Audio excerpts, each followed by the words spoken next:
అమరావతి రాజధాని వేగంగా పూర్తయిపోతే అమరావతి రాజధానికి సంబంధించి ఆ ఐకానిక్ టవర్లు ఏవైతే ఉన్నాయో ఆ టవర్లు కూడా ఐకాన్ టవర్లనే పూర్తయిపోతే ఒక అతిపెద్ద రాజధాని ప్రపంచం అంతా ఆంధ్రప్రదేశ్ వైపు చూసేంతగా ఆ రాజధాని అయితే ఉంటుంది అనేది. అయితే ఇక్కడ మొదట్లోనే ఆల్రెడీ ఈ ఐకానిక్ టవర్లకు సంబంధించి సిండికేట్గా కొంతమంది లాలూచే ఇందులో దోపిడీ చేస్తున్నారు అంటూ వైసీపీ ఒక కీలక అంశాన్ని అయితే తెర మీద తీసుకొస్తుంది. రాజధాని నిర్మాణ పనుల్లో సిండికేట్ లాలూచీ పర్వం ఐకానిక్ టవర్ల టెండర్ల సాక్షిగా మరోసారి బట్టబయలైంది. 3 ప్యాకేజీల కింద 5 ఐకానిక్ టవర్ల నిర్మాణానికి సిఆర్డీఏ టెండర్లు పిలిచింది.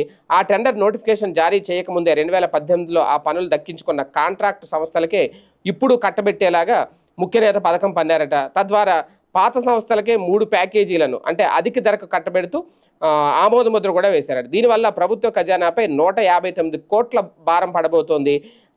ఆ మేరకు ఖజానాను కాంట్రాక్ట్ సంస్థలకు దోచిపెట్టి నీకింత నాకింత అంటూ పంచుకు తినడానికి ముఖ్య నేత సిద్ధమయ్యారు అనేది కాంట్రాక్టులు చెప్తున్నారట.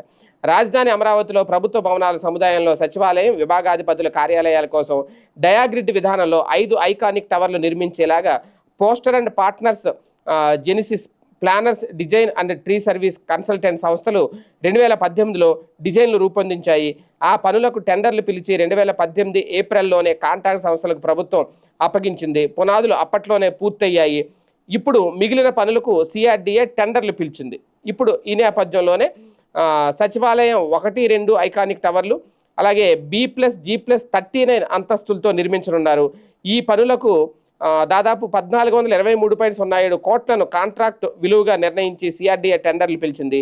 సచివాలయంలో 3, 4 ఐకానిక్ టవర్లు B+G+39 అంతస్తులతో నిర్మించనున్నారు. ఈ పనులకు 1247.22 కోట్లను కాంట్రాక్ట్ విలువగా నిర్ణయించి సిఆర్డీఏ టెండర్లు పిలిచింది.